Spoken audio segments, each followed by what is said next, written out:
Capítulo 3. La mafia. Primera parte.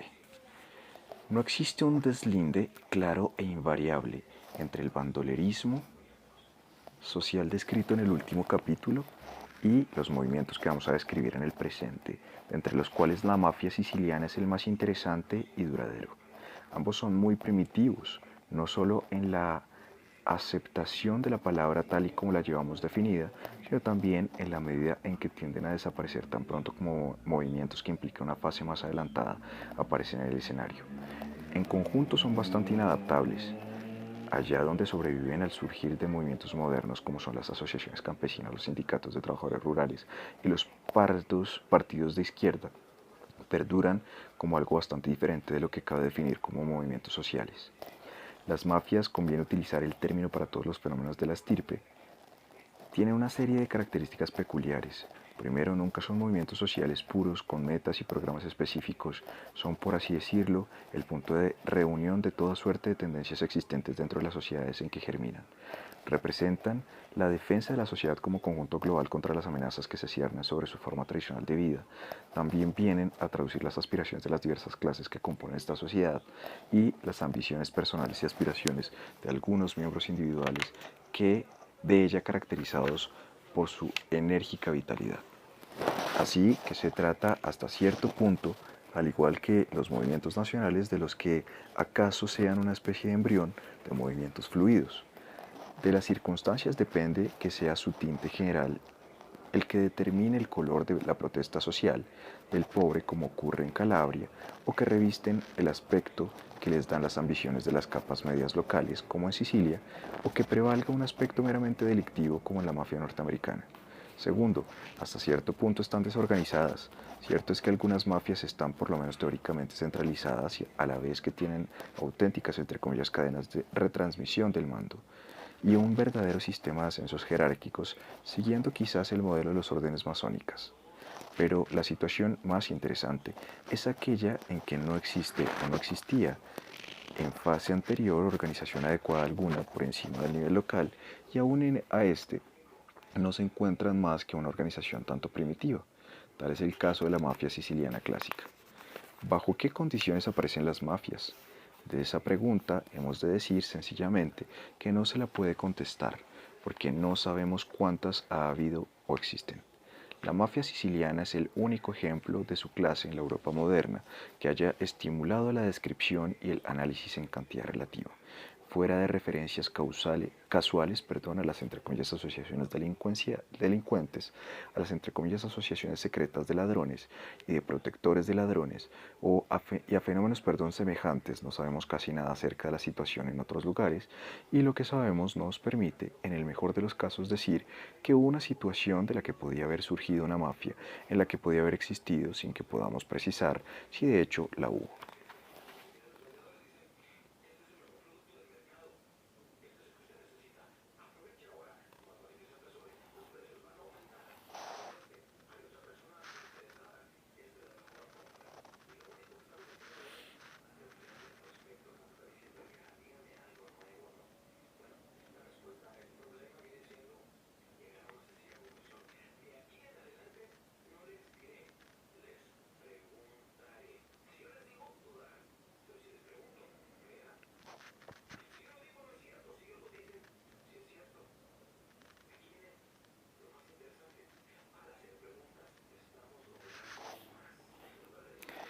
No podemos concluir que falta de información implica la inexistencia de tal fenómeno. Así como veremos, no cabe la menor duda de la existencia de un fenómeno de tipo mafioso en Calabria Meridional. Pero fuera de las cuantas alusiones rápidas a asociaciones secretas de esta clase en Calabria y en el Cilento, la región situada al sur del Golfo de Salerno, parece que pasó completamente indocumentado.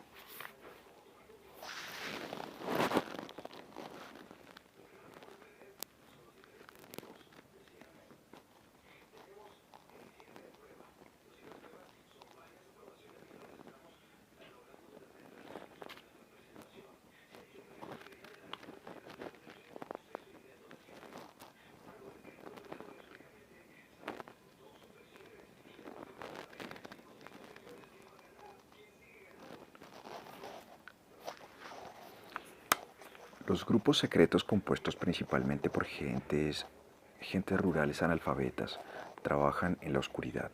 Los miembros de la clase media que habitan las ciudades desconocen profundamente a la vez que solían sentir hondo desprecio por ella, la vida que se mueve más abajo de sus pies. Lo único que podemos hacer, por lo tanto, en este momento es concentrarnos en uno o dos ejemplos de mafias conocidas de nosotros y esperar que con ello podemos ver más claro la situación en áreas que hasta ahora han quedado sin investigar.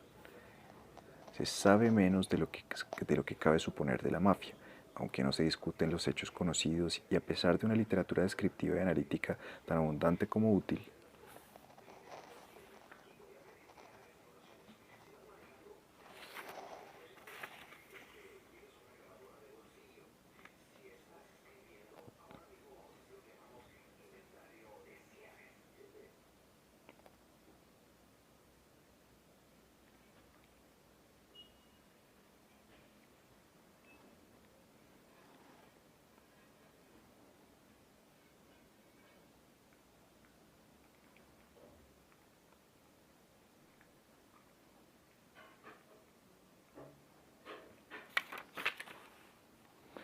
La discusión pública viene siendo bastante confusa, en parte debido a la utilización de todos los recursos del anovelamiento periodístico y en parte por el mero hecho de no haberse reconocido que, entre comillas, lo que a los piamonteses o a los lombardos les parecía, entre comillas, delincuencia siciliana, era en realidad la norma imperante en una sociedad diferente, semifeudal, cierra comillas.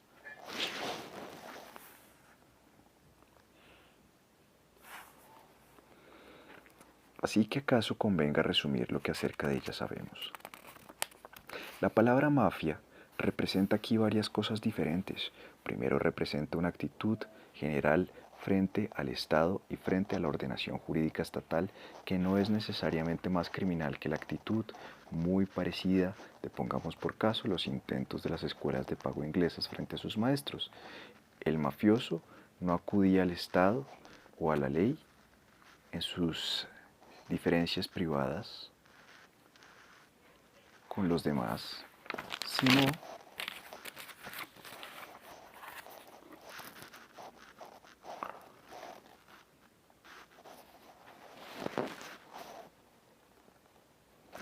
que se hacía respetar y aseguraba su propia seguridad, rodeándose de una fama de duro y valeroso, a la vez que resolvía las aludidas diferencias en la lucha. No se sentía obligado con nadie ni reconocía más imperativos que los propios del Código de Honor o de la Omerta, hombría, cuyo artículo fundamental prohibía que se diese información a las autoridades públicas.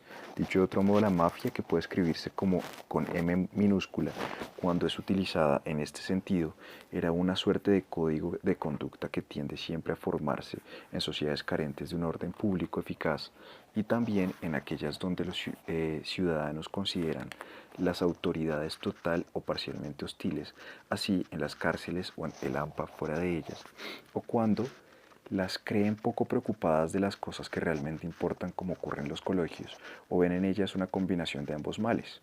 Hay que resistirse a la tentación de vincular este código con el feudalismo, las virtudes aristocráticas y otros elementos similares.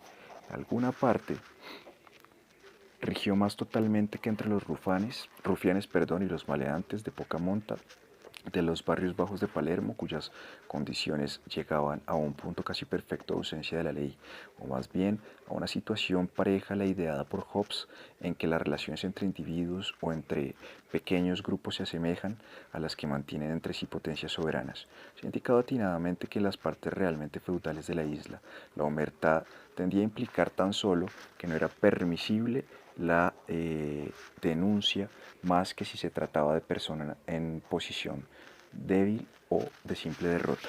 Allá donde existe una estructura y poder fuertemente fundamentada, el entre comillas honor tiende a ser propiedad de los poderosos. Las comunidades sin ley, el poder pocas veces anda partido por entre una anarquía de unidades que componen unas con otras, sino que se aglutina en torno a núcleos locales. Su forma típica, consiste en la protección paternalista. Su detentador es el magnate o cacique, local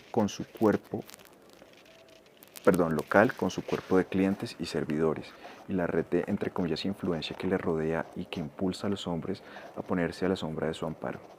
La mafia, en el segundo sentido de la palabra, es casi un sinónimo de esto, a pesar de que solía aplicarse a los majos a sueldo, entre comillas, mafia baja, y no a los patronos. Algunas de las formas adoptadas por este sistema eran desde luego feudales, sobre todo en los latifundios del interior, y es muy probable que las modalidades feudales de la lealtad ayudasen a darle forma a Sicilia, donde las relaciones feudales legales no se abolieron hasta el siglo XIX y donde su simbolismo permanece aún en nuestros días en las batallas entre caballeros y moros pintadas a los lados de los carros campesinos. Sin embargo, no es este punto de mayor importancia, ya que no es necesaria tradición feudal alguna para que surja el empleo permanente de majos a sueldo y la protección caciquil.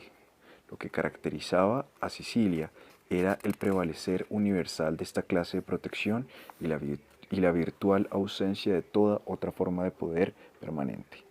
La mafia, en su tercera acepción, la más útil, resultaba difícil para separar. La que hemos visto ahora mismo consiste en el control de la vida de la comunidad por parte de un sistema de grupos secretos, o más bien por grupos que no gozan de reconocimiento oficial.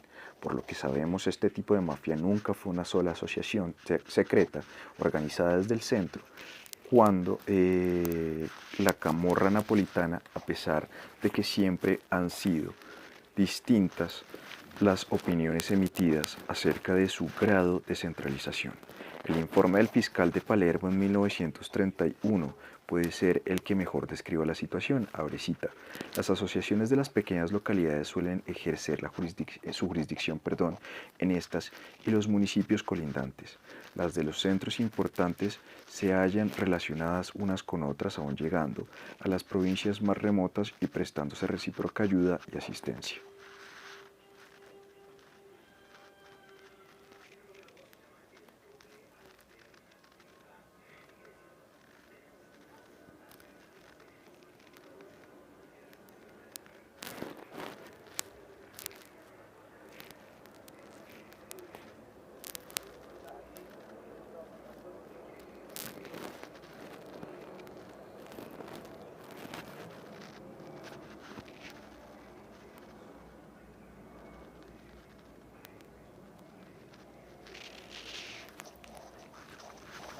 De hecho, por tratarse de un fenómeno ante todo rural, por su misma esencia resulta difícil concebir la forma en la que la mafia podría estar jerárquicamente centralizada, visto al estado de las comunicaciones en el siglo XIX.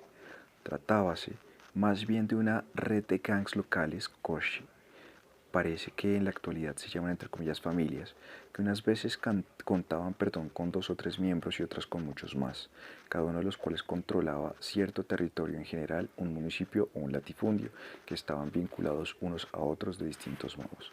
Cada cosca sometía su territorio a exacciones sistemáticamente administradas, aunque acontecía que las asociaciones cooperasen, por ejemplo, en la época de la transhumancia del ganado, poniéndose de acuerdo las que regían los territorios por los que pasaban los rebaños.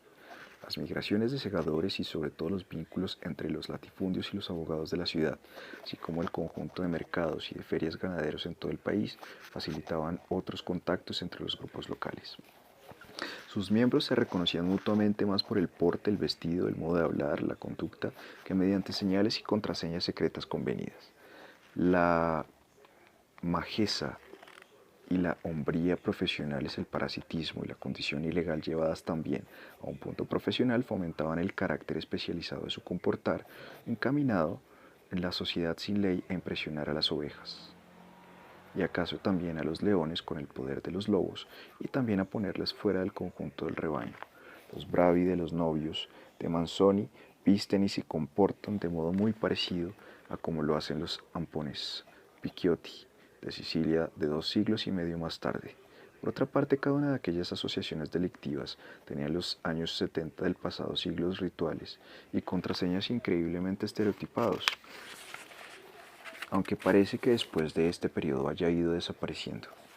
No puedo decir si, como asegura Cutrera, habían quedado elaboradas hacía mucho tiempo en la cárcel de Milazzo, divulgándose merced a coplas y obras literarias como La vida y hazañas del bandolero Pascuale Bruno. Sea como sea, eran aquellos los ritos de una hermandad de sangre mediterránea a la antigua. El rito crucial que, salvo cuando era imposible, como en las cárceles, solía llevarse a cabo ante la imagen de un santo, consistía en perforar el dedo pulgar del candidato y surcarle sangre con que se embadurnaba la imagen, que luego se incineraba. Este último acto pudo ir dirigido a vincular el novicio a la hermandad mediante la ruptura ceremonial de un tabú. También hay mención de un ritual en el que disparaba una pistola contra una estatua de Jesucristo.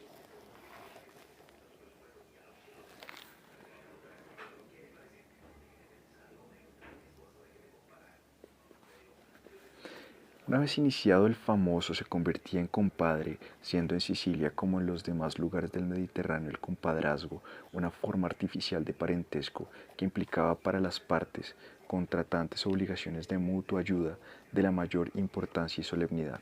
También parece que las contraseñas se estereotiparon.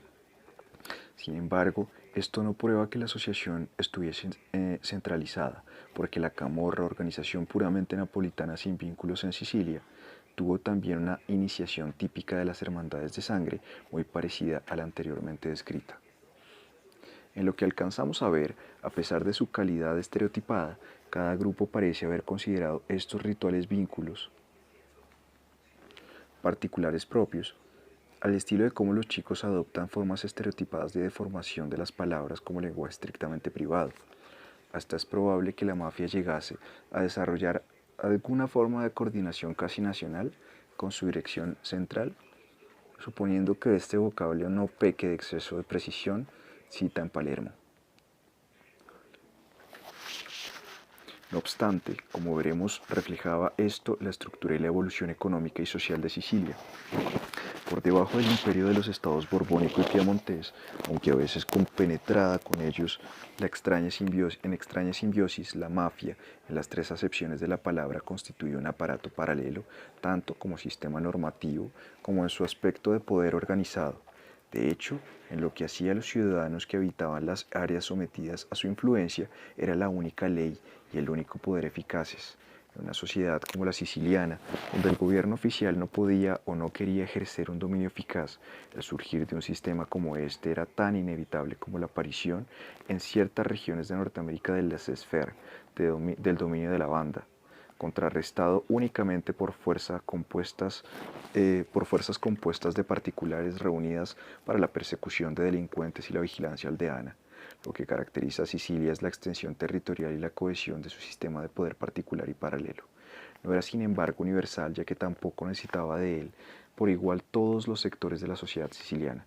Los pescadores y marinos, por ejemplo, nunca tuvieron el código de la omertá, que fuera del AMPA estaba asimismo muy poco desarrollado en las ciudades, es decir, en las ciudades de verdad, que no eran aquellas grandes aglomeraciones donde vivían los campesinos sicilianos en medio de un campo vacío poblado de bandoleros y acaso contaminado por el paludismo.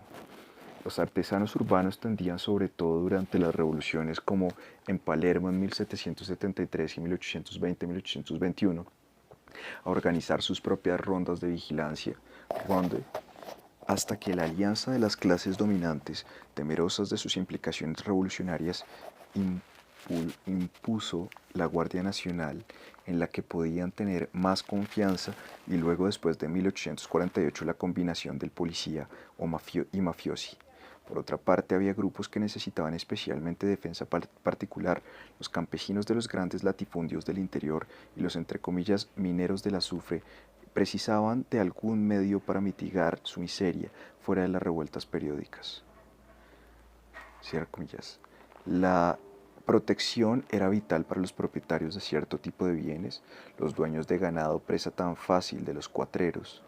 En las amplias extensiones hueras de Sicilia, como las de Arizona, los propietarios de cultivos de agrios, verdadera tentación para los algarines de las huertas sin vigilancia de la costa. De hecho, la mafia se desarrolló precisamente en las tres áreas de esta clase.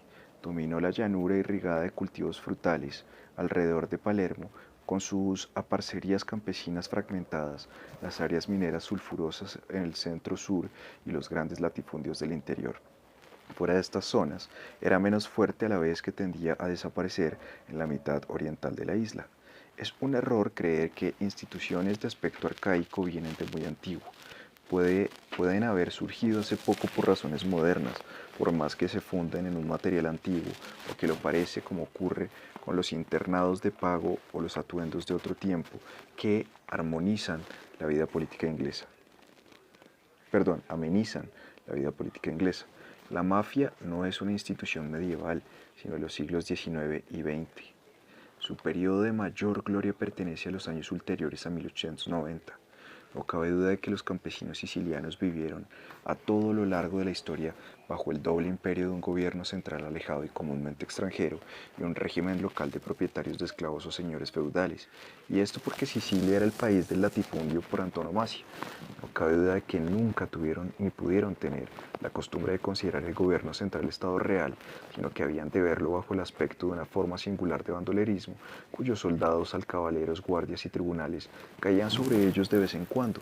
Su vida analfabeta y aislada transcurría entre el señor, que se regía por su real gana, y al que acompañaban sus parásitos y las costumbres e instituciones defensivas propias. Así que hasta cierto punto siempre debió existir algo semejante al entre comillas sistema paralelo como existe en todas las sociedades campesinas atrasadas. No era esto, sin embargo, la mafia, por más que contenía los ingredientes principales de la materia prima de la que se fraguó. De hecho, parece que hasta después de 1860 no se configuró la mafia en su acepción plena. La palabra misma, con su con su connotación moderna, no aparece por primera vez hasta los años inmediatamente posteriores a 1860, y en cualquier caso estuvo hasta entonces confinada al lenguaje de Germanía de un barrio de Palermo. Un historiador local de Sicilia Occidental, caldo de cultivo de la mafia, asegura no hallar rastro alguno de ella en su ciudad antes de 1870. Por otra parte, en 1866, Maggiorani se vale de este término como cosa corriente y en los años 70 ha adquirido cara de naturaleza en las discusiones políticas. Está bastante claro que en algunas regiones hubo de existir una mafia ya desarrollada en tiempos anteriores. Caso fuese la provincia de Palermo el punto principal.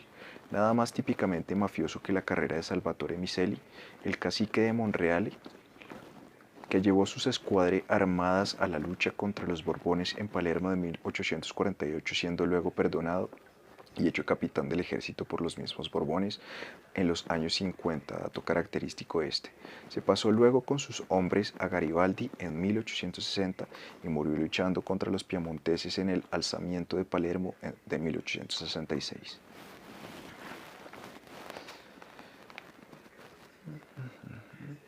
Y hacia 1872 la mafia de Monreale había llegado a un punto tal de desarrollo que se produjo la primera de las rebeliones endémicas de la joven, entre la entre comillas joven mafia contra la entre comillas vieja mafia, con la ayuda de la policía, que trataba de debilitar a la asociación y dio pie a que se formara la secta de los Stopaglieri.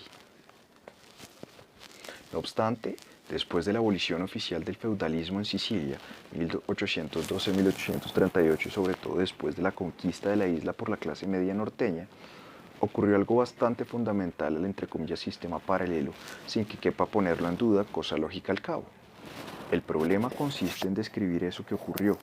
Para resolverlo, hemos de resumir lo que sabemos de la composición y de la estructura de la mafia, una vez llegada a su mayoría de edad. Su primera característica, y con mucho la más destacada, es la de que todos los jefes de las mafias locales eran y son hombres de dinero, algunos de ellos ex señores feudales del interior, pero en su mayoría arrolladora individuos pertenecientes a la clase media, cultivadores, capitalistas y contratistas, abogados y agentes similares. Parece que no puede controvertirse el volumen de las pruebas tocantes a este punto.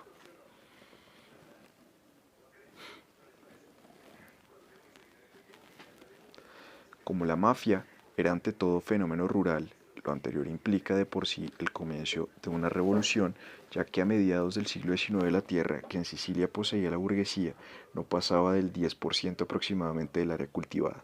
La médula de la mafia la constituían los gabelotti, miembros de la clase media adinerada que pagaban a los terratenientes feudales absentistas un canon sensual por el conjunto de la propiedad, subarrendándola provechosamente al campesinado local, que virtualmente les sustituían como clase dominante real. Parece que en las regiones donde prosperaba la mafia, prácticamente todos los gabelotti eran mafiosi. La aparición de la mafia señala, pues, un traslado del poder en el entre comillas sistema paralelo desde la clase feudal a la media rural. Un incidente, pues, en el surgir del capitalismo rural.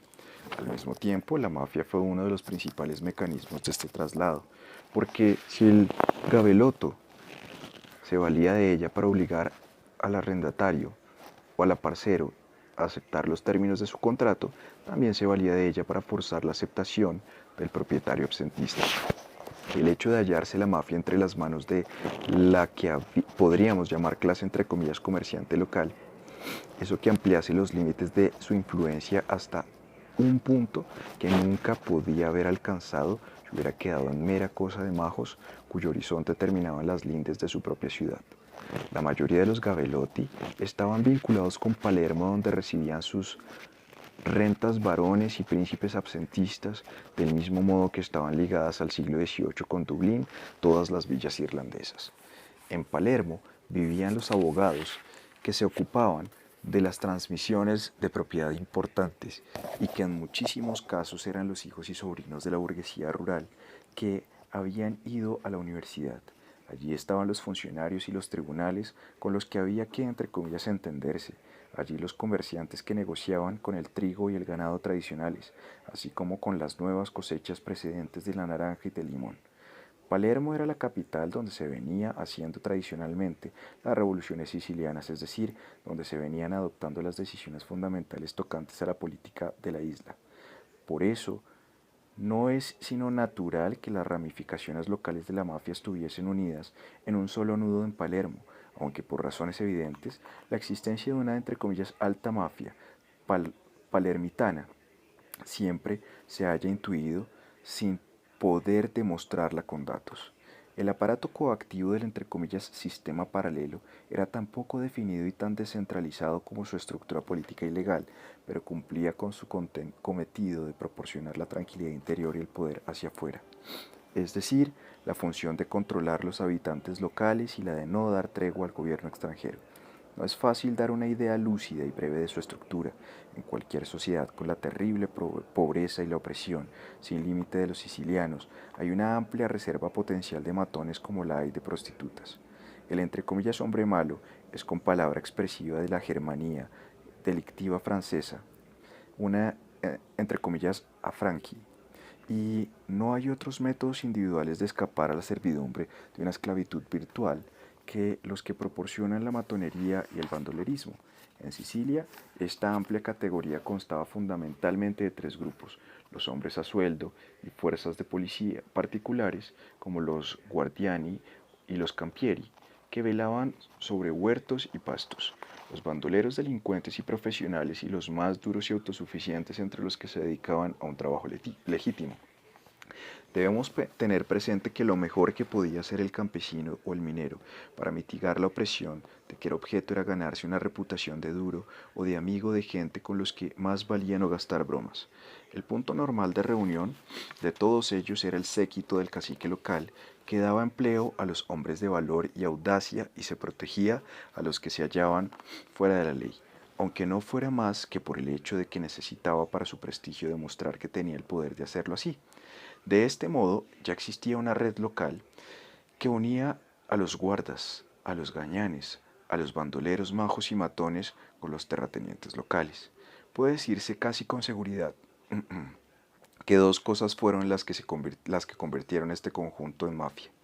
Primero, tenemos el intento de los débiles Borbones de poner en pie, entre comillas, compañías armadas. Como suele ocurrir con los intentos por parte de gobiernos débiles de confiar la seguridad pública a la iniciativa particular, movida en esto por el temor de los perjuicios económicos, aquel intento fracasó. Las entre comillas compañías armadas que se organizaron independientemente con diversas regiones tenían que restituir lo que ladrones y salteadores se habían apropiado. De ahí que en las condiciones imperantes en Sicilia, cada compañía tuviese el poderosísimo incentivo de estimular sus entre comillas malos locales a robar en otra parte a cambio de la promesa de protección local o de negociar particularmente con ellos el reintegro de los bienes robados. Una distancia muy corta separaba esto de la participación misma de las entre comillas compañías armadas en el crimen, ya que venían naturalmente compuestas del mismo tipo de matones entre los que se reclutaban los bandoleros. el segundo lugar, había un peligro creciente de descontento urbano y campesino, sobre todo después de la abolición del feudalismo. Esta, como en otras partes, pesó mucho sobre los campesinos y además les hizo entrar en el forcejeo con la clase media rural permanente desde ahora en torno a la propiedad de las tierras de propios y eclesiásticas, de que la clase media tendía a incautarse. En un momento en que sobrevenían las revoluciones con frecuencia aterradora, hubo 4 o 5 en un periodo de 46 años.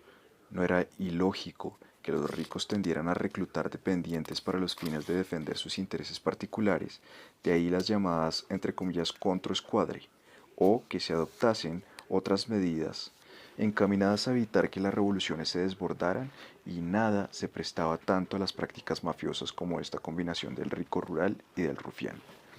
La relación entre la mafia, entre comillas mozos, y dependientes y los bandoleros era por tanto de alguna complejidad.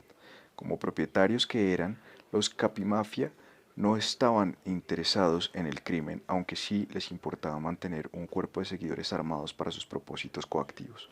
Por otra parte, estos servidores peculiares debían gozar de alguna tolerancia para sus hurtos de poca monta, y era preciso dejarles algún margen para sus iniciativas privadas.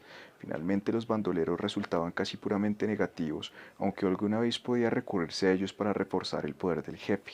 Se acudió a Giuliano en 1947 para que ametrallase una comitiva campesina congregada con motivo del 1 de mayo, conociéndose, en este caso, el nombre del prohombre palermitano que arregló el acuerdo.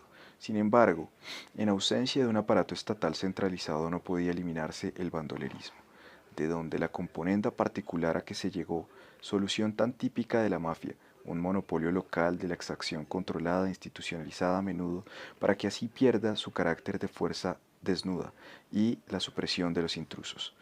El naranjero de la región de Palermo tendría que contratar a un guarda. Si era rico, tendría de vez en cuando que contribuir a la manutención de los majos a sueldo. Si se le había robado, se le devolvería lo que se le había quitado menos un determinado porcentaje de ello, salvo escaso en caso de estar, en unas relaciones excelentes con la mafia. De este modo, quedaba excluido el ladrón particular. Las formaciones militares mafiosas revelan la misma combinación de lealtad y dependencia de los majos a sueldos y de beneficios particulares realizados por los hombres que luchan. Cuando estallaba la guerra, el jefe local ponía en pie la guerra sus escuadres, compuestas principal, aunque no exclusivamente, de los miembros de los coche locales. Los seguidores de siempre se unían a la escuadra, en parte por seguir a su jefe. Cuanto mayor la influencia del capomafia, mayor el número de su tropa, en parte para elevar su prestigio personal del único modo a su alcance, por medio de actos de valor y de violencia, pero también porque la guerra implicaba un beneficio.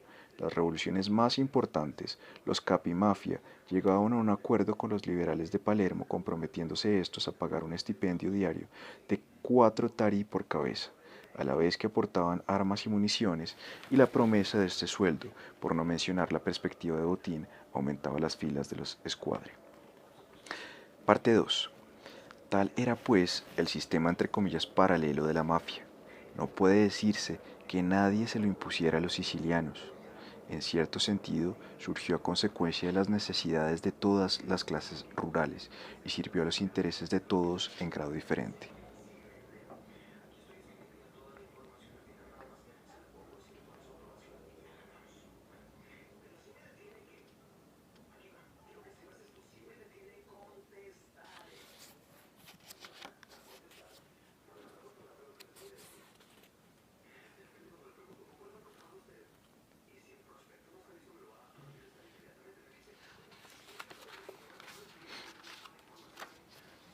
Al débil, fuera campesino o minero, le proporcionaba por lo menos alguna garantía de que las obligaciones entre él y sus iguales se cumplirían, alguna garantía de que no sobrepasaría habitualmente el grado usual de opresión.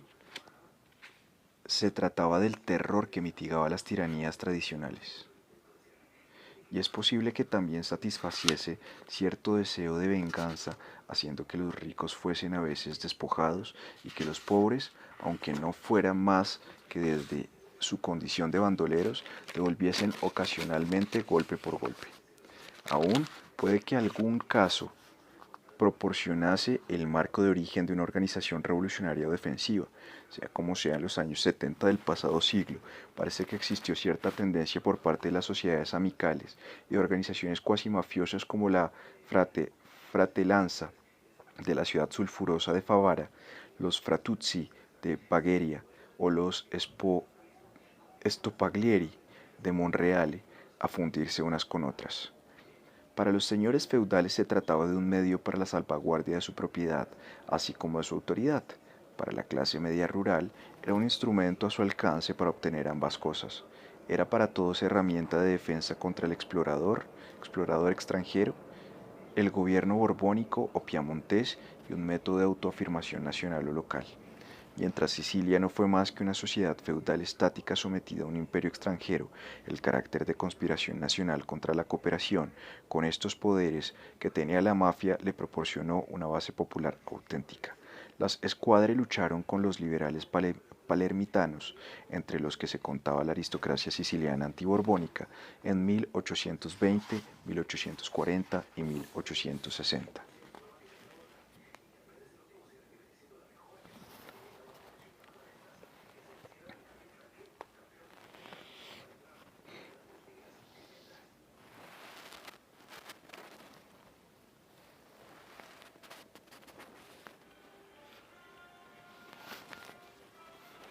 Encabezaron el primer gran alzamiento contra la dominación del capitalista norteño en 1866. Su carácter nacional y hasta cierto punto popular aumentó el prestigio de la mafia y le aseguró la simpatía y el silencio generales.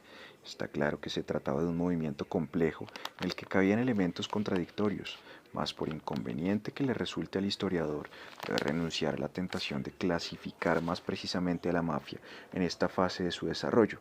Así, no es posible coincidir con Montalbán que los Picciotti, que por entonces constituyeron las escuadras revolucionarias, no eran realmente mafiosi con entre comillas M mayúscula, sino mafiosi con entre comillas M minúscula, en tanto que solo pertenecían a la mafia entre comillas verdadera, los controescuadre, aquellas cuadrillas de duros ya especializadas y a disposición de los ricos. Ello equivale a trasladar la mafia del siglo XX a un periodo al que no pertenece. De hecho, podemos pensar que la mafia inició su verdadero ascenso hasta una posición importante de poder y de abuso de poder como un movimiento regional siciliano de rebelión contra los desengaños de la unidad italiana en los años 70, a la vez que como movimiento más eficaz que el similar y coetáneo de lucha de guerrilla de los bandoleros de la parte meridional de la península italiana. Sus vínculos políticos la unían, según vimos, con la extrema izquierda, ya que los radicales garibaldinos constituían el principal partido de oposición en Italia. Tres cosas, empero, hicieron que la mafia mudase de carácter. Primero, hubo un desarrollo de las relaciones capitalistas en la sociedad isleña.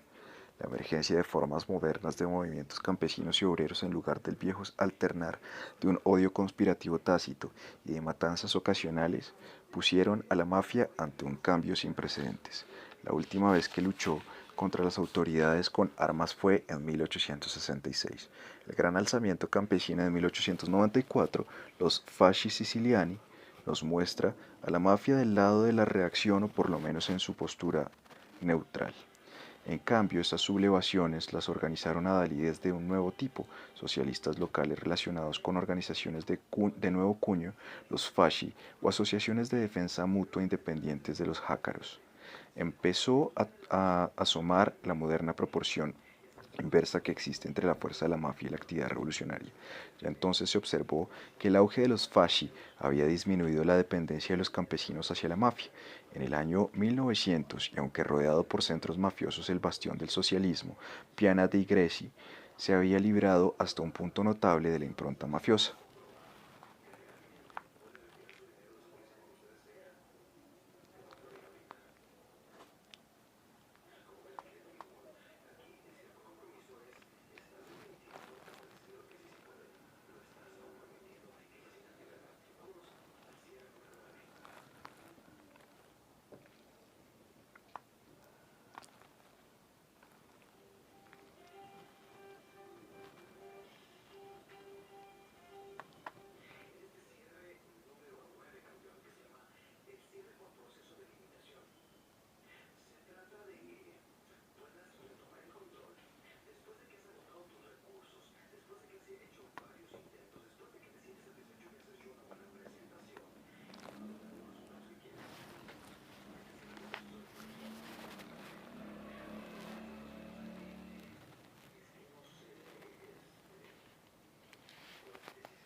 En el año 1900, y aunque rodeado por centros mafiosos, el bastión del socialismo, Piana dei Greci, se había librado hasta un punto notable de la impronta mafiosa. Solamente en comunidades atrasadas y también inermes bandoleros y mafiosos hacen las veces de movimientos sociales, pero a pesar de los retrocesos locales de esta índole no cabe duda de que la mafia en conjunto seguía expandiéndose por la parte occidental de la isla a lo largo de este periodo. Por lo menos tal es la poderosa impresión que deja la comparación de las encuestas parlamentarias de 1884 y 1910.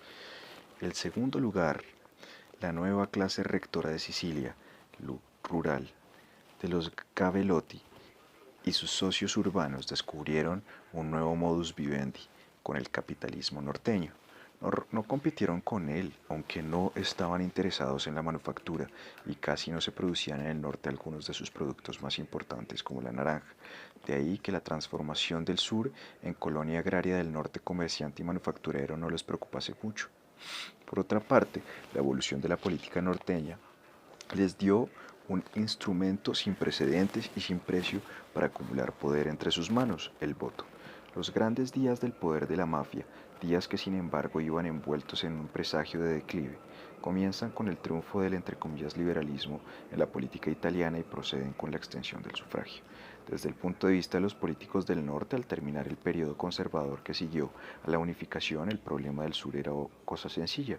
Podía traer mayorías seguras a cualquier gobierno que fuese lo bastante generoso en materia de sobornos o de concesiones, con los caciques locales capaces de garantizar el triunfo electoral. Para la mafia era cosa de niños. Eso era cosa de niños. Sus candidatos salían siempre elegidos, y sus verdaderos bastiones lo eran por la casi unanimidad del sufragio. Pero las concesiones y los sobornos, que desde el punto de vista norteño eran insignificantes con la pobreza del sur, influyeron de modo rotundo en el equilibrio del poder local en una región tan recortada como lo es la mitad de Sicilia. La política era la fuente del poder del cacique local. La política aumentó ese poder a la vez que lo convertía en un negocio de gran envergadura. La mafia no ganó su nueva fuerza por el solo hecho de poder ella prometer e intimidar, sino también y a pesar de sus nuevos competidores porque seguía considerándosela parte del movimiento nacional y popular. Lo mismo ocurrió con los grandes voces urbanos en Estados Unidos, quienes conquistaron su fuerza original, además de por la corrupción y la fuerza, por ser entre comillas nuestros hombres para miles de votantes de reciente inmigración, irlandeses para los irlandeses, católicos para los católicos, demócratas, es decir, opuestos al gran capitalismo, en un país predominantemente republicano. No es casualidad que la mayoría de las organizaciones que imperaban las grandes ciudades norteamericanas, por grande que fuera su corrupción interior, perteneciesen al partido tradicional de la oposición minoritaria, situación semejante a la de los sicilianos que apoyaban la oposición a Roma en su mayoría, que en los años inmediatos a 1860 era la garibaldina. Por eso el momento crucial en la historia de la mafia no hubo de llegar hasta que la, entre comillas, izquierda o los hombres que pregonaban sus lemas pasó a gobernar después de 1876. La, entre comillas, izquierda, como observa Colajani, logró así, entre comillas, una transformación en Sicilia y en el sur, que de otro modo no hubiera podido realizarse, la sujeción total de las masas al gobierno, cierra comillas.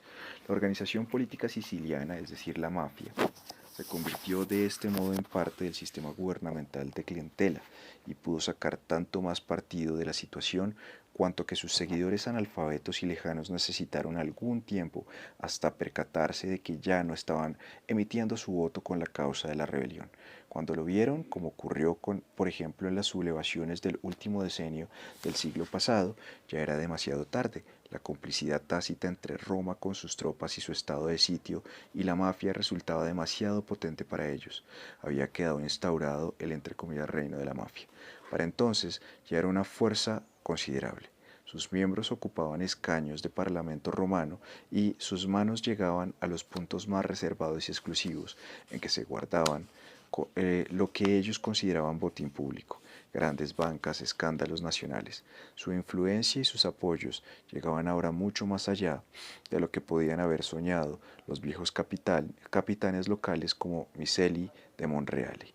Era cosa de no oponerse a ella, pero ya no se trataba de un movimiento siciliano popular como en los días de las escuadre de 1848, 1860 y 1866.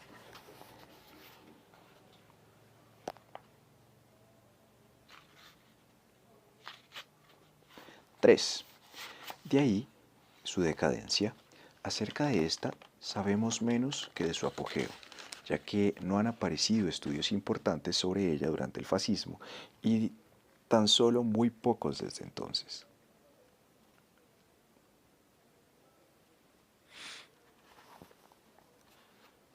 ¿Acaso convenga esbozar brevemente algunos de los factores de la historia más recientes de la mafia? Hubo primero el surgir de las ligas campesinas y de los socialistas y después los comunistas, que ofrecían al pueblo una alternativa a la mafia, a la vez que se alejaban de ella, convertida ya de modo cada vez más abierto y con empeño creciente en fuerza terrorista dirigida contra la izquierda. Los fasci de 1893, el resurgir de la agitación agraria antes de la Primera Guerra Mundial y en los años revueltos que siguieron a 1918 fueron otros tantos mojones en las sendas que alejaban la mafia de las masas. El periodo posfascista, con su guerra abierta entre la mafia por una parte y los socialistas y comunistas por otra, ensanchó el abismo que ya mediaba entre ellos, matanzas de Villalba, 1944, y de Portela de la Ginestra, 1947, tentativa de asesinato del destacado comunista siciliano Girolamo Licausi y y matanza de varios organizadores sindicales.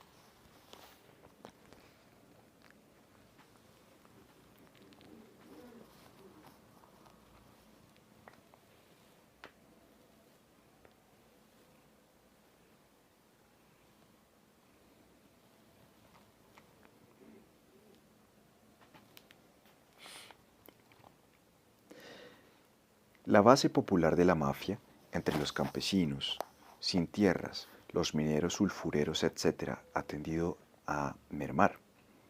Hay todavía, según Renda, organizador político a la vez que investigador competente, algunos lugares que siguen siendo general y entre comillas espiritualmente mafiosos, pero el entre comillas espíritu y la costumbre de la mafia perduran al margen de las emociones populares dominantes. La expansión del voto socialista comunista ha sido mucha en las provincias más sujetas a la mafia, singularmente en el campo. Es evidente que el incremento del voto conjunto de izquierdas en la provincia de Palermo, donde ha pasado de representar el 11,8% en 1946 al 22,8% en 1953, o de la Caltanissetta, donde pasó del 29,1% de 1946 al 37,1% en 1953, indica el declinar de la influencia de la mafia acerbamente antiizquierda. El 29% de los votos antisocialistas comunistas en la ciudad de Palermo, elecciones de 1958, sigue acentuando la misma tendencia porque la ciudad siciliana siempre fue y sigue siendo mucho menos favorable a los partidos de izquierda que los pueblos, y la mafia tiene en Palermo una fuerza proverbial. La izquierda ha dado una alternativa a los sicilianos a la vez que les brindaba una organización que se compadece mejor con los tiempos actuales, sin contar con que les ofrece una protección directa e indirecta contra la mafia, sobre todo desde 1945, aunque no sea más que por la tendencia que tienen las formas más extremadas de terror político a crear escándalos de envergadura en Roma.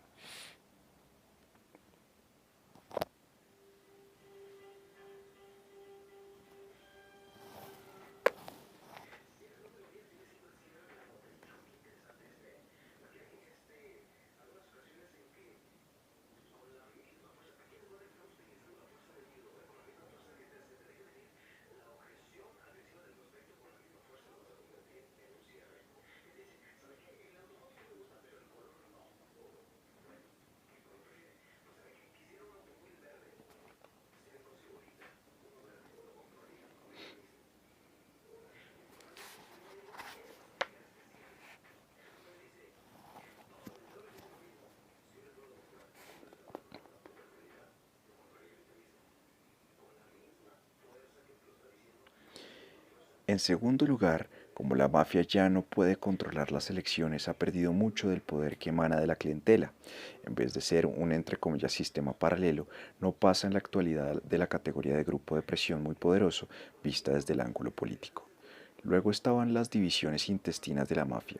Revestían y revisten todavía estas divisiones dos formas distintas: las rivalidades entre los que participan del poder dentro de la organización, en general miembros de la vieja generación, y los que también pertenecientes a ella aspiran a lo mismo, en general los entre comillas jóvenes en un país donde el botín es limitado y mucho el desempleo. Y también la tensión entre la vieja generación de Gabelotti, analfabetos y de horizonte cerrado, apenas distintos salvo por su riqueza, de los campesinos, sobre los que se ceban, y sus hijos e hijas de una categoría social superior. Los muchachos que se convierten en empleados oficinescos o en abogados, las muchachas que contraen matrimonio en una sociedad entre comillas menor, es decir, una sociedad sin mafia, quebrantan la cohesión familiar de la mafia, cohesión de la que dependía en gran parte su fuerza. El primer tipo de tensión entre la mafia entre comillas vieja y la entre comillas joven viene de antiguo. Como vimos, se presentó bajo su aspecto clásico en Monreale ya por el año 1872. Hallamos la segunda forma en Palermo tan atrás como 1875, pero en el interior latifundista no ha surgido sino en los últimos decenios. Estas rivalidades, siempre reiteradas entre la entre comillas vieja y la entre comillas joven mafia, producen lo que Montalbán ha llamado su entre comillas extraña dialéctica. Tarde o temprano los bravos jóvenes que no pueden resolver el problema de la vida por el trabajo, porque no hay trabajo, han de resolverlo de algún otro modo, por el crimen. Pero la generación anterior de mafiosi tiene bajo su control el lucrativo sistema de protección y se resiste a dejar paso a los jóvenes, que por lo tanto organizan bandas rivales, generalmente siguiendo los moldes de la vieja mafia. A menudo, ayudados por la policía, se espera de este modo debilitar a esta, y a la que los jóvenes mafiosos intentan utilizar con igual propósito. Tarde o temprano, si ninguno de ambos lados ha podido eliminar al contrincante, la mayoría de las matanzas en la mafia son fruto de estas querellas intestinas, se unen los viejos y los jóvenes, después de una redistribución de los despojos. Pero es común la impresión de que la mafia ha sufrido desde la Primera Guerra Mundial disensiones internas anormalmente profundas, y ello puede ser debido a tensiones del segundo tipo, intensificadas por verdaderos desacuerdos relativos a la política que debía seguirse, consecuencia lógica de la situación en que se encuentra la isla con sus horizontes económico, social y criminal cambiados con rapidez creciente. Un ejemplo de semejantes desacuerdos en cuanto a la táctica podría ser el que nos brinda desde Norteamérica. Allá, la mafia se negó al principio a ocuparse de todo el que no fuera inmigrante siciliano y libró famosas batallas contra sus rivales napolitanos, los Camorristi. Así, las famosas contiendas entre Matranga y Provenzano en Nueva Orleans, los años 80 del siglo pasado, y las batallas parecidas terciadas en Nueva York durante el segundo decenio de nuestro siglo. Se ha sugerido, con visos de plausibilidad, que hubo hacia 1930 una purga de la entre comillas vieja mafia por parte del entre comillas joven, quedando la vieja organización sustituida por una versión más al día entre comillas Uniones Siciliana, que contra la costumbre de la vieja hermandad de sangre estaba dispuesta a cooperar con gángsters napolitanos, o por lo que esto hacía con judíos. ¿Acaso nos ayuden estas disensiones a explicar mejor que otra cosa toda la discusión habida en torno a la permanencia o la desaparición de la mafia entre los gángsters norteamericanos? Más adelante nos ocuparemos de los nuevos horizontes en los negocios de la mafia moderna. En tercer lugar tenemos el fascismo. Mussolini, según la versión plausible de Renda, se vio obligado a luchar contra la mafia porque el Partido Liberal, que no era fascista, contaba mucho con su ayuda. Las elecciones de 1824 habían probado en Palermo la capacidad de la conjunción liberal mafiosa de resistir el proceso formal de conquista política fascista. Desde luego, las campañas fascistas contra la mafia revelaron más bien que contribuyeron a aumentar la creciente debilidad de ésta y acabaron con un arreglo tácito entre los detentadores locales de la riqueza y del poder y el gobierno central muy parecido al hasta entonces imperante.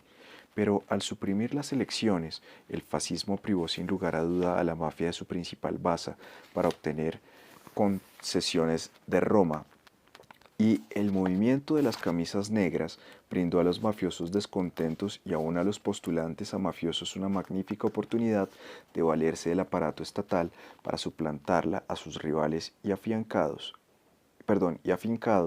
con la que intensificó las tensiones internas de la mafia. Permanecieron sus raíces, ya que después de 1943 reapareció como si nada. Empero, los traumas y los cambios nada despreciables que había tenido que soportar no la dejaron ni mucho menos intacta. Los grandes mafiosos pudieron llegar a un acuerdo con Roma sin demasiada dificultad.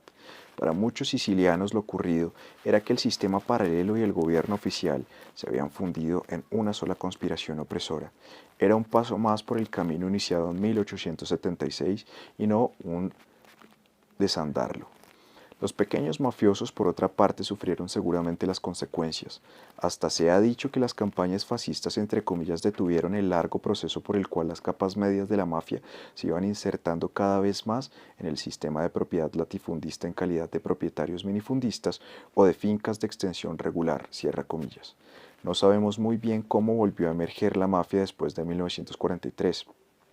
Parece claro, según el informe de Branca de 1946, que estuvo estrechamente vinculada al movimiento separatista y siciliano, con el que los aliados flirtearon sin demasiada reflexión tras ocupar la isla, y acaso también con el viejo Partido Liberal, el Partido de la Propiedad y del Status Quo. Luego parece que hubo un cambio hacia la alianza de la mafia con monárquicos y democristianos. De todas formas, el agudo descenso de los votos liberales y separatistas, que pasaron de medio millón en 1947 a 220.000 en 1948, parece indicar algo más que una tendencia a largo plazo entre los votantes, sobre todo por el hecho de haber decaído ambos partidos mucho más lentamente desde aquellas fechas. Los democristianos recuperaron la mayoría de aquellos votos perdidos, pero los monárquicos, lo que puede tener algún significado, quedaron incólumes y siguieron creciendo lentamente. No obstante, el trueque de favores políticos que la mafia solía practicar de modo abierto ha perdido mucha de la importancia que antes tenía. En cambio, la mafia del periodo de la posguerra descubrió dos nuevos tipos de actividad económica lucrativa.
Desde el punto de vista meramente criminal, los horizontes de ciertos grupos de mafiosos se han vuelto desde luego internacionales, en parte debido al amplio botín proporcionado por el mercado negro y por el contrabando al por mayor durante una época en la que los historiadores consideraban sin lugar a duda la época áurea de la historia mundial del delito organizado, y en parte también debido a los estrechos vínculos que unían a Sicilia con las fuerzas ocupantes norteamericanas, vínculos aún fortalecidos por la expulsión a Italia de numerosos gángsteres norteamericanos conocidos.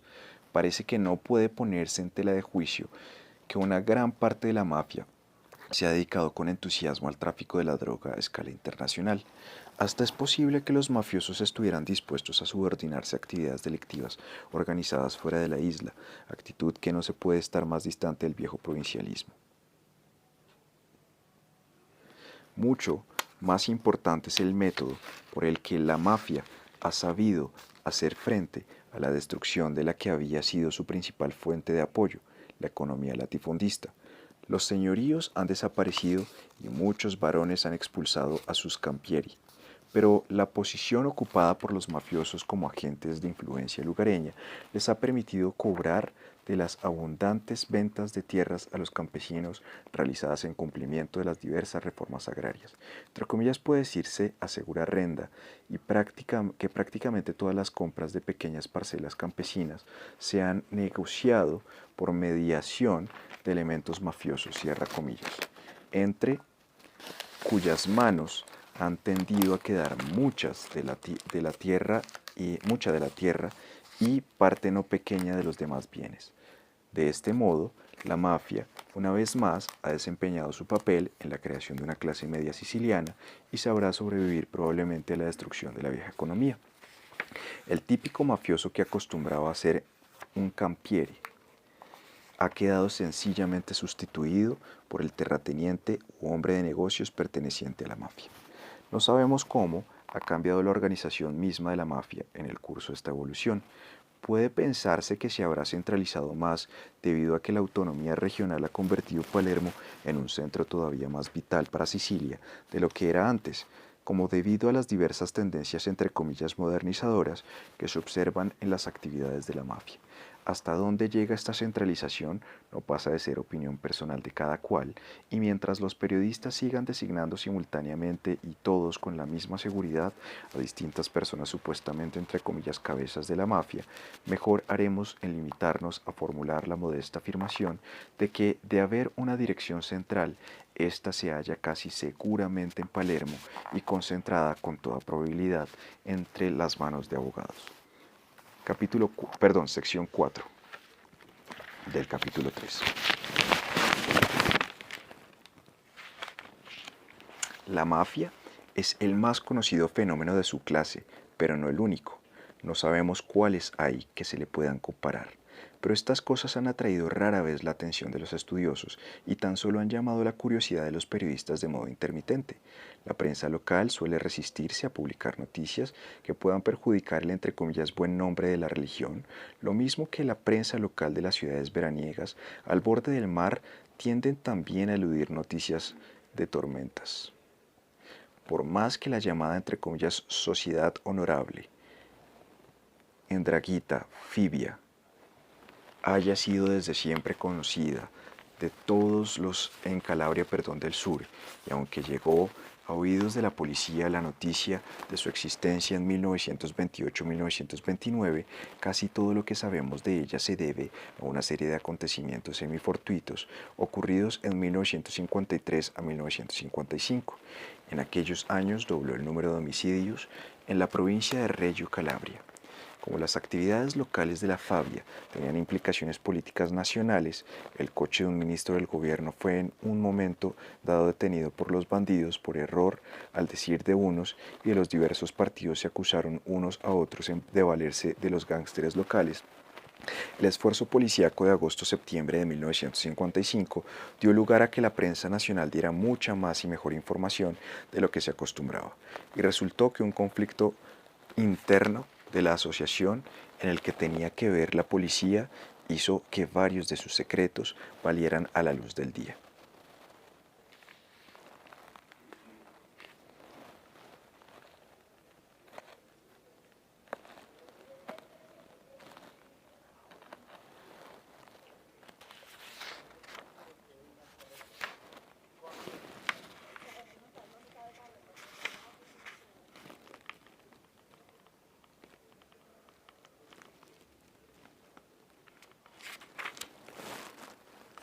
De accidentes tales depende nuestro conocimiento de las mafias no sicilianas.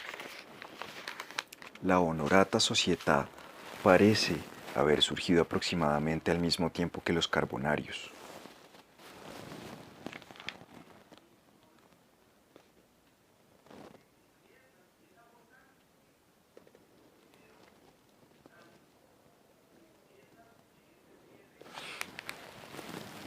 Y haberse estructurado según las mismas pautas, ya que su modelo y su ritual, según se dice, sigue siendo masónico. No obstante, frente a lo ocurrido con los carbonarios, que constituían un cuerpo de clase media especializado en la oposición a los Borbones, la sociedad honorable, entre comillas, evolucionó más bien en el sentido de convertirse en asociación de ayuda mutua para los que querían defenderse del poder feudal estatal o policíaco, o de las manifestaciones de poder personal de ciertos particulares, cierra comillas, lo mismo que la mafia sufrió cierta evolución histórica. Por otra parte, y en esto difiere de la mafia siciliana, parece haber conservado su carácter de organización popular para la autodefensa y para la conservación del entre comillas estilo de la vida calabresa, hasta un punto muy superior al de la mafia. Tal es por lo menos el testimonio de los comunistas locales, a los que se puede creer en este punto, ya que manifiestan un sesgo profundamente hostil a organizaciones como esta. La sociedad honorable ha permanecido, pues por lo menos en algunas de sus facetas, entre comillas una asociación primitiva, por así decirlo, prepolítica, a la que se suman el campesino, el pastor, el pequeño artesano, el peón que viviendo en un mundo cerrado y atrasado como son ciertos pueblos calabreses, especialmente en la sierra, lucha por lograr que se le considere, que se le respete y se le reconozca una dignidad que de otro modo queda fuera del alcance de los desposeídos y los pobres, cierra comillas, Loñone. Así, por ejemplo, se describe a Nicola d'Agostino de Canolo, que luego fue alcalde comunista en su pueblo como hombre que en su juventud, entre comillas, era de los que entre comillas, se sabía hacer respetar, como dicen por aquí, cierra comillas. Claro que por entonces era miembro destacado de la sociedad. Como tantos otros campesinos comunistas, se entre comillas convirtió en la cárcel. Según vimos, la sociedad se consideraba obligada no solo a prestar ayuda a sus miembros, sino también a todos aquellos que sufrían la persecución del Estado por razones que parecían justas, desde el ángulo de la costumbre local, por ejemplo, a los perseguidos por venganza de sangre. Al igual que la mafia, según era de esperar, tendió también a funcionar como aparato jurídico paralelo, capaz de devolver la propiedad robada o de resolver otros problemas mediante pago del favor de modo mucho más eficaz que la máquina estatal extranjera, y naturalmente, también como la mafia y por razones análogas, tendió a convertirse en un sistema de entre comillas protección local, con sus consabidas exacciones, a la vez que se formaban núcleos locales de poder susceptibles de ser alquilados por cualquiera que quisiese conseguir entre comillas influencia local para fines personales. Sus enemigos políticos mencionan casos de jefes locales cuyas sentencias quedaron en suspenso durante el periodo electoral, de forma que pudiesen ejercitar su influencia en la dirección deseada. Se conocen logias al estilo de la mafia que venden su intervención al mejor postor, es decir, en general a quienes tienen intereses locales agrarios y comerciales y a los partidos políticos. En la llanura de Gioia Tauro, viejo señorío latifundista y que el turista atraviesa en tren camino de Sicilia, parece que las autoridades y patronos locales se valieron a menudo de los escuadristi, cuadrillas de matones reclutadas de entre los miembros de la sociedad desde 1949 a 1950 en adelante, de lo que no cabe de extrañarse, puesto que fue aquel el año en que llegó a su cenit la agitación popular calabresa en pro de la reforma agraria. Así que parece que la sociedad ha pasado a ocuparse en esa zona del mecanismo local por el que se abastece a los patronos con mano de obra, evolución típicamente mafiosa. No obstante, no se trata de un proceso necesario, ya que a pesar de su carácter nominalmente jerárquico, las diversas logias aldeanas de la sociedad parecen gozar de independencia considerable y algunas de ellas hasta siguen la tendencia a concluir alianzas con la izquierda. La situación se complica aún más con rivalidades particulares en el interior de las logias o entre ellas por la venganza de sangre y otras complejidades del mundo calabrés. Cuando la sociedad se trasplanta a a Liguria o Australia, donde la llevan consigo los emigrantes, aún es mayor la oscuridad que la rodea y a veces la sangre de fe de su presencia.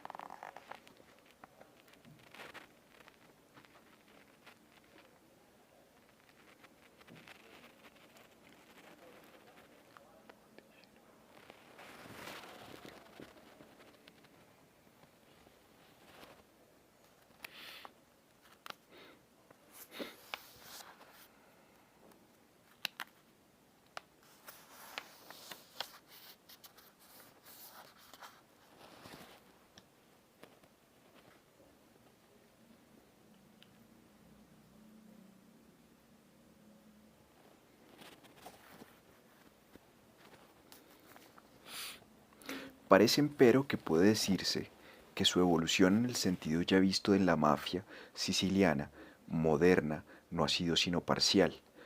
Por eso también la sociedad ha ido desapareciendo gradualmente conforme los movimientos de izquierda iban afianzándose. No se ha convertido en todos los casos en fuerza política conservadora. De hecho, se asegura que en Gerace se ha disuelto. En Canolo, por obra de la influencia de el entre comillas converso D'Agostino, pasó a estar mal visto y aún a entrañar un deje de ridículo el hecho de pertenecer a ella, e incluso en los pueblos de izquierdas, en que perdura lo hace según se dice, como modalidad local bastante adormecida de la masonería. Pero, y es este un punto importante, ninguna parte por lo que sabemos se ha transformado colectivamente en organización de izquierdas, aunque sí hay lugares donde se ha vuelto grupo de presión de derechas. Esto no pasa de ser natural. Como ya hemos visto, la tendencia principal que sigue la evolución de la mafia va siempre sobre la condición inicial del movimiento social, al punto en que en el mejor de los casos se vuelve grupo de presión político y en el peor pasa a constituir un complejo sistema de entre comillas protección gangsteril. Y hay para que así ocurra, o sea, para que ningún movimiento nacional o social de tipo moderno pueda edificarse partiendo de las bases de una mafia tradicional, como no se transforme profundamente desde dentro muy buenas razones. Es la primera de estas que la mafia tiende a reflejar distribución real, aunque no sea oficial del poder de la sociedad oprimida. Los nobles y los ricos mandan a ella por el mero hecho de que ellos son los que detentan el poder real en el campo. De ahí que tan pronto como surgen líneas importantes de fractura que separan las masas de quienes tienen el poder, por ejemplo, cuando aparecen las agitaciones campesinas, los nuevos movimientos difícilmente habrían de encajar con el molde mafioso. Y a la vez, cuando la organización campesina socialista o comunista tiene ya parte del poder local, deja de necesitar imperiosamente de la ayuda que le pueden proporcionar órganos del tipo de la mafia. La segunda razón estriba en que las metas sociales de los movimientos mafiosos, como los fines del bandolerismo, son casi siempre limitadas, salvo acaso, en la medida en que reclaman la independencia nacional. Y aún en este caso dan mejor resultado como conspiraciones secretas para la defensa del viejo estilo, entre comillas, de vida, contra la amenaza que constituyen las leyes extranjeras, que como métodos independientes y eficaces de sacudirse del yugo impuesto de afuera. La iniciativa de las rebeliones sicilianas del siglo XIX provino de los liberales urbanos, que no de la mafia. Los mafiosos se limitaron a adherirse a ellos, precisamente por surgir la forma mafiosa de organización antes de cruzar las masas al umbral de la conciencia política, precisamente por ser limitadas sus metas y por tener estas un carácter defensivo, tiende la mafia a ser reformista antes que revolucionaria, si se nos permite utilizar una terminología anacrónica en este contexto. Le basta una regulación de las relaciones sociales existentes y no exige su sustitución. Por ello lo repetimos, tiende a debilitar la aparición de los movimientos revolucionarios. Por último, tiende a la estabilidad social porque suele ser incapaz, en ausencia de una organización y de una ideología conscientes de construir un aparato de fuerza física que no sea al mismo tiempo criminal y dedicado al lucro particular de sus miembros. Dicho de otro modo, tiende inevitablemente a valerse de gángsters, vista su incapacidad de producir revolucionarios profesionales. Pero los gángsters tienen un interés creado en el mantenimiento de la propiedad privada, lo mismo que los piratas necesitan de comercio legítimo, parásitos aquellos y estos. Por todas estas razones, el movimiento de tipo mafioso es el menos capaz de transformarse en movimiento social moderno, como no sea mediante la conversión individual de los miembros. Esto no quiere decir, sin embargo, que los movimientos auténticamente revolucionarios, que operan bajo ciertas condiciones históricas, no puedan dar pie a diversas formas de conducta y a toda suerte de instituciones que nos recuerden las de la mafia. Una observación acerca de la camorra.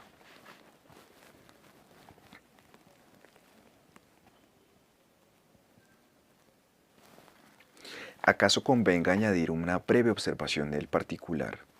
Sobre el particular, ya que suele catalogar juntas y bajo el epígrafe de, entre comillas, asociaciones delincuentes, a la mafia y la camorra. No creo que pueda considerarse la camorra, entre comillas, movimiento social en ninguna de las acepciones de la expresión, por más que como todos los que tienen fuerza y violan la ley, los opresores, por la razón que sea, haya gozado de parte de la administración que el poder tributa al bandolero, y aunque fuese envuelta en el mito y se la conmemorase en las coplas entre comillas como una suerte de justicia salvaje contra los opresores, cierra comillas. Alongi, página 27. Si no están equivocadas todas las fuentes, la camorra era, y si es que todavía existe, sigue probablemente siendo una organización o hermandad criminal como las algunas veces aludidas por los historiadores. Quizá como el AMPA de Basilea, que tenía su propio tribunal, reconocido en las afueras de la ciudad, en el Kohlenberg, o como la cofradía de Monipodio, de que hablaba Cervantes en una de sus novelas ejemplares. No representaba ningún tipo de interés de clase o nacional, ni coalición alguna de interés de clase, sino la conveniencia profesional de una minoría escogida de delincuentes. Sus ceremonias y ritos eran propios de un organismo deseoso de destacar la profundidad del abismo que separaba el Milia del conjunto de los ciudadanos corrientes. Ahí tenemos, por ejemplo, la obligación que recaía sobre candidatos y novicios de cometer una serie de delitos comunes, a pesar de que la actividad normal que se libraba, a que se libraba la camorra era la mera exacción.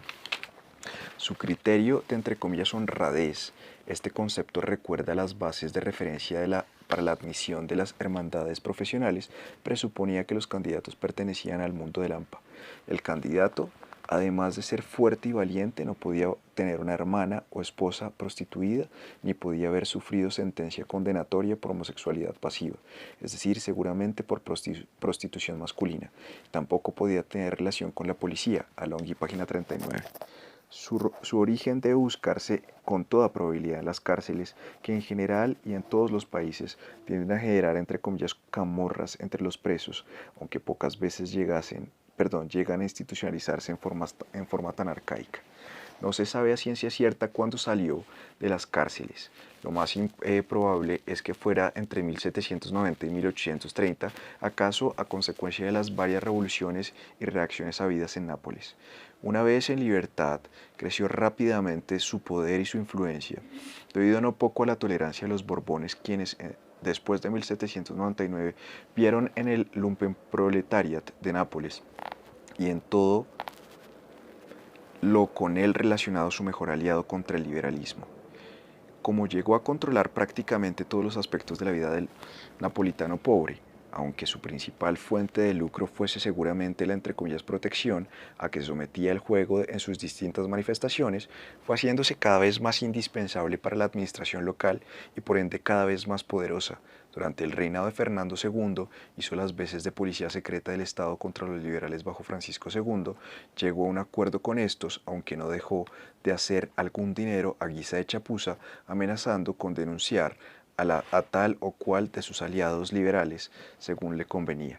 Llegó al ápice de su poder durante la Revolución de 1860, en que los liberales entregaron, de hecho, a la camorra el mantenimiento del orden público de Nápoles, tarea que llevó a cabo con la máxima eficacia y el mayor celo, ya que implicaba ante todo la eliminación de la criminalidad independiente que competía con los acaparadores de la camorra. En 1862 el nuevo gobierno emprendió la primera de una serie de campañas enérgicas en su contra. Sin embargo, y aunque logró suprimir la acción abierta de las asociaciones, no acabó con ella, puesto que parece que la camorra se mantuvo y aunque se fortaleció siguiendo el procedimiento acostumbrado de, entre comillas, hacer política, es decir, vender su apoyo a los diversos partidos políticos. Alongi, página 32. No se tiene ni la más remota prueba de que tuviese una orientación política general de cualquier índole fuera de su interés por sí misma, aunque hemos de suponer que, al igual que todos los delincuentes profesionales, la animaba una tendencia favorable a la propiedad privada como sistema. Las organizaciones como Camorra, y en esto se distinguen de las mafias, viven fuera de todo el universo, entre comillas, legítimo, y por lo tanto no penetran en el campo de la política y de los movimientos pertenecientes a este mundo, sino incidentalmente. Fuera de las cárceles parece haber quedado confinada al exclusivo ámbito de la ciudad de Nápoles, aunque después de 1860 se habla de la camorra o de entidades similares que se supone que se difundieron por otras provincias meridionales como Caserta, Salerno y Bari. Alongi, página 111, acaso a consecuencia de la mejora de las comunicaciones. Limitada al campo que le ofrecía una sola ciudad, le resultaba más fácil mantener cierta cohesión y estar organizada en forma centralizada y jerárquica. En esto, como ya hemos visto, difería de las mafias más descentralizadas. Su historia reciente es oscura, parece que la camorra como tal ha desaparecido y por lo menos ya no se utiliza este apelativo, salvo para describir en términos generales cualquier hermandad, sociedad o sistema de protección, entre comillas, con carácter delictivo secreto. Sin embargo, vuelve a existir en la región napolitana algo que se asemeja a la camorra, por más que sus adeptos son conocidos por, entre comillas, i Magliari y no por, entre comillas, camorristi. Practica la, entre comillas, protección de modo preferente en el ámbito del tabaco y de los carburantes, especializándose en la falsificación de permisos para sacar gasolina de los depósitos de la OTAN.